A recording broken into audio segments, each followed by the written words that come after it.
Grâce soit rendue à Dieu qui nous fait toujours triompher en Christ et qui répand par nous en tout lieu l'odeur de sa connaissance. Nous sommes en effet pour Dieu le parfum de Christ, parmi ceux qui sont sauvés, parmi ceux qui périssent, aux uns une odeur de mort donnant la mort, aux autres une odeur de vie donnant la vie, et qui est suffisant pour ces choses, car nous ne falsifions point la parole de Dieu comme font plusieurs, mais c'est avec sincérité. Mais c'est de la part de Dieu que nous parlons en Christ devant Dieu. Commençons-nous de nouveau à nous recommander nous-mêmes, ou avons-nous besoin, comme quelques-uns, de lettres de recommandation auprès de vous, de votre part? C'est vous qui êtes notre lettre écrite dans nos cœurs, connue, élue de tous les hommes. Vous êtes manifestement une lettre de Christ, écrite par notre ministère, non avec de l'encre, mais avec l'Esprit du Dieu vivant, non sur des tables de pierre, mais sur des tables de chair, sur les cœurs. Cette assurance-là, nous l'avons par Christ auprès de Dieu. Ce n'est pas à dire que nous soyons par nous-mêmes capables de concevoir quelque chose comme venant de nous-mêmes.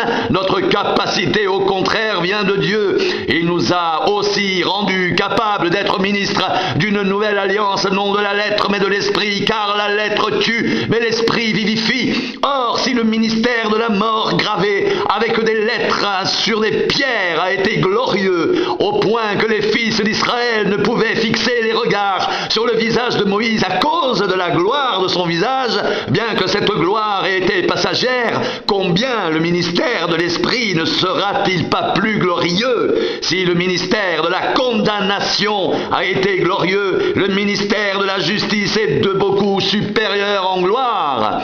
Et sous ce rapport, ce qui a été glorieux ne l'a point été à cause de cette gloire qui lui est supérieure. En effet, si ce qui était passager a été glorieux, ce qui est permanent est bien plus glorieux. Ayant donc cette espérance, nous usons d'une grande liberté. Et nous ne faisons pas comme Moïse qui mettait un voile sur son visage pour que les fils d'Israël ne fixent pas les regards sur la fin de ce qui était passager, mais ils sont devenus durs d'entendement, car jusqu'à ce jour, le même voile demeure quand ils font la lecture de l'Ancien Testament, et ils ne se lèvent pas, parce que c'est en Christ qu'il disparaît. Jusqu'à ce jour, quand on lit Moïse, un voile est jeté sur leur cœur, mais lorsque les cœurs se convertissent au Seigneur, le voile est ôté. Or, le Seigneur, c'est l'Esprit.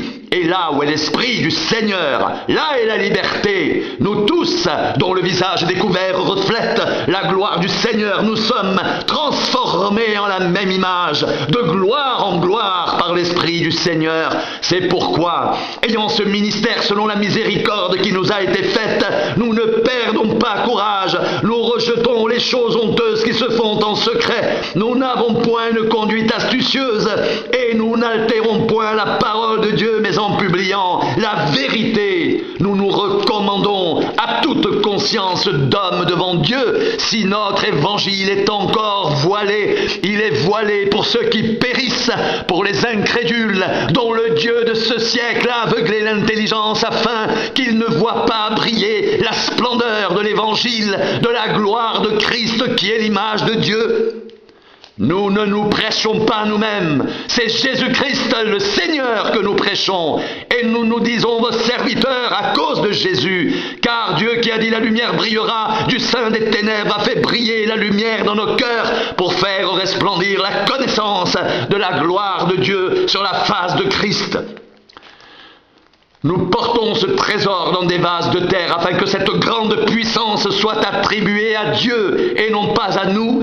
Nous sommes pressés de toute manière, mais non réduits à l'extrémité, dans la détresse, mais non dans le désespoir, persécutés, mais non abandonnés, abattus, mais non perdus, portant toujours avec nous dans notre corps la mort de Jésus, afin que la vie de Jésus soit aussi manifestée dans notre corps, car nous qui vivons, nous sommes sans cesse livrés à la mort à cause de Jésus, afin que la vie de Jésus soit aussi manifestée dans notre chair mortelle.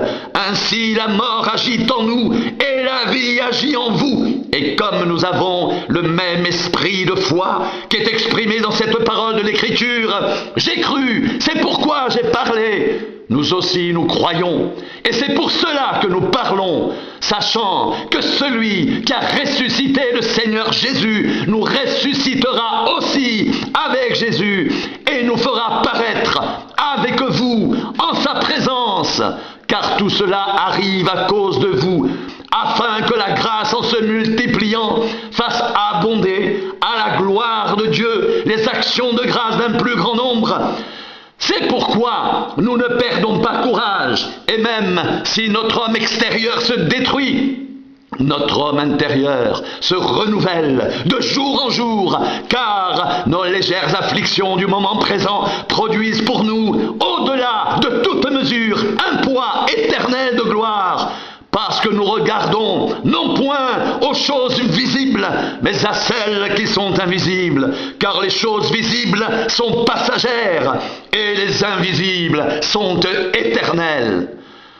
Nous savons en effet que si cette tente où nous habitons sur la terre est détruite, nous avons dans le ciel un édifice qui est l'ouvrage de Dieu, une demeure éternelle qui n'a pas été faite de main d'homme. Aussi gémissons-nous dans cette tente, désirant revêtir notre domicile céleste, si du moins nous sommes trouvés vêtus et non pas nus.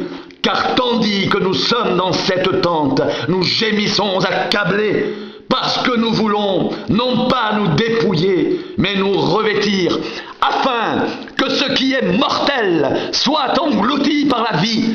Et celui qui nous a formés pour cela, c'est Dieu qui nous a donné les arts de l'esprit. Nous sommes donc toujours pleins de confiance. Et nous savons qu'en demeurant dans ce corps, nous demeurons loin du Seigneur, car nous marchons par la foi et non par la vue. Nous sommes pleins de confiance et aimons mieux quitter ce corps et demeurer auprès du Seigneur. C'est pour cela aussi que nous nous efforçons de lui être agréables, soit que nous demeurions dans ce corps, soit que nous le quittions, car il nous faut tous comparaître devant le tribunal de Christ afin que chacun reçoive selon le bien ou le mal qu'il aura fait étant dans son corps. Connaissant donc la crainte du Seigneur, nous cherchons à convaincre les hommes. Dieu nous connaît, j'espère que dans vos consciences, vous nous connaissez aussi.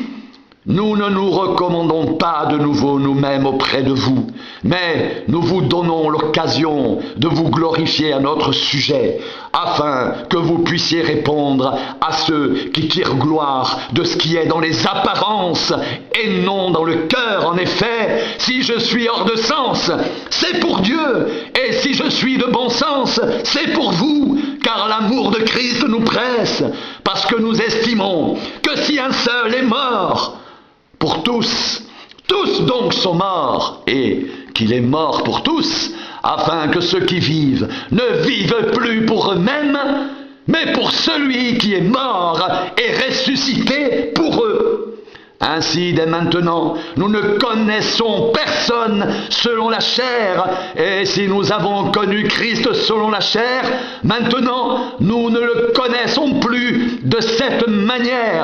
Si quelqu'un est en Christ, il est une nouvelle création, les choses anciennes sont passées, voici, toutes choses sont devenues nouvelles, et tout cela vient de Dieu, qui nous a réconciliés avec lui par Christ, et qui nous a donné le ministère de la réconciliation, car Dieu était en Christ réconciliant le monde avec lui-même, en n'imputant point aux hommes leurs offenses, et il a mis en nous la parole de la réconciliation.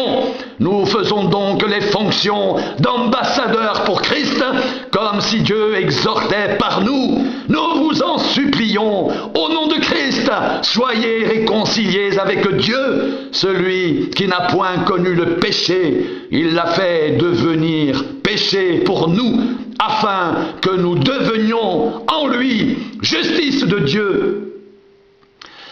Puisque nous travaillons avec Dieu, nous vous exhortons à ne pas recevoir la grâce de Dieu en vain, car il dit, au temps favorable, je t'ai exaucé, au jour du salut, je t'ai secouru. Voici maintenant le temps favorable. Voici maintenant le jour du salut. Nous ne voulons scandaliser personne en quoi que ce soit, afin que le ministère ne soit pas un objet de blâme.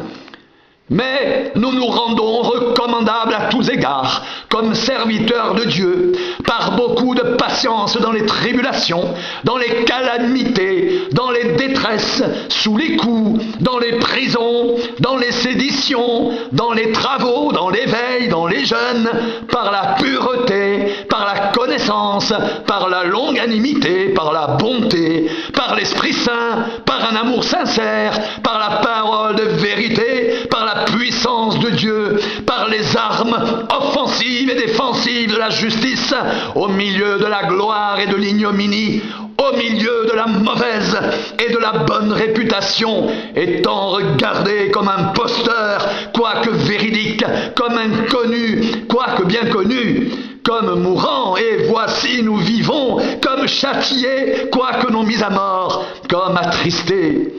Et nous sommes toujours joyeux, comme pauvres, et nous en enrichissons plusieurs, comme n'ayant rien, et nous possédons toutes choses. Notre bouche s'est ouverte pour vous, Corinthiens, notre cœur s'est élargi. Vous n'y êtes point à l'étroit, mais c'est votre cœur qui s'est rétréci pour nous. Rendez-nous l'appareil, je vous parle comme à mes enfants. Élargissez aussi votre cœur. Ne vous mettez pas avec les infidèles sous un joug étranger, car quel rapport y a-t-il entre la justice et l'iniquité? Ou qu'y a-t-il de commun entre la lumière et les ténèbres? Quel accord y a-t-il entre Christ et Bélial? Ou quelle part a le fidèle avec l'infidèle? Quel rapport y a-t-il entre le temple de Dieu et les idoles? Car nous sommes le temple de Dieu vivant. Comme Dieu l'a dit, j'habiterai, je marcherai au milieu d'eux, je serai leur Dieu et ils seront mon peuple. C'est pourquoi sortez du milieu d'eux et séparez-vous, dit le Seigneur. Ne touchez pas à ce qui est impur et je vous accueillerai. Je serai pour vous un père et vous serez pour moi des fils et des filles, dit le Seigneur Tout-Puissant. Ayons donc de telles promesses, bien-aimés, purifions-nous de toute souillure de la chair et de l'esprit, en achevant notre sanctification dans la crainte de Dieu. Donnez-nous une place dans vos cœurs. Nous n'avons fait tort à personne. Nous n'avons ruiné personne. Nous n'avons tiré du profit de personne.